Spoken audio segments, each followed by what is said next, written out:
શહેરના દાંડિયા બજાર વિસ્તારમાં ગેરકાયદેસર દારૂના ધંધા સામે પોલીસની કામગીરીને લઈને સવાલો ઊભા થઈ રહ્યા છે.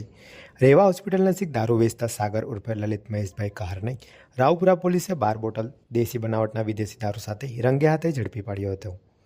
પોલીસે તેની પાસેથી અંદાજે ₹2,700 કિંમતનો દારૂ જપ્ત કરી કાયદેસરની કાર્યવાહી હાથ ધરી છે.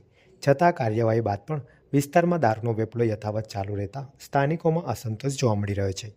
સ્થાનિકોમાં ચર્ચા છે કે પોલીસ દ્વારા વારંવાર રેડ કરવામાં આવી રહી છે, છતાં પણ દારૂનો ધંધો બંધ થતો નથી.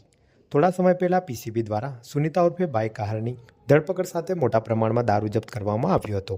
છતાં હાલની સ્થિતિમાં કોઈ ખાસ ફેરફાર જોવા મળ્યો નથી.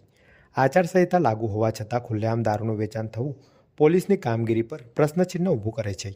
સ્થાનિકોનો આક્ષેપ છે કે પોલીસની કાર્યવાહી માત્ર દેખાવ પૂરતી બની રહી છે અને મૂળ સુધી પહોંચી દારૂના નેટવર્કને નાબૂદ કરવામાં નિષ્ફળતા મળી રહી છે.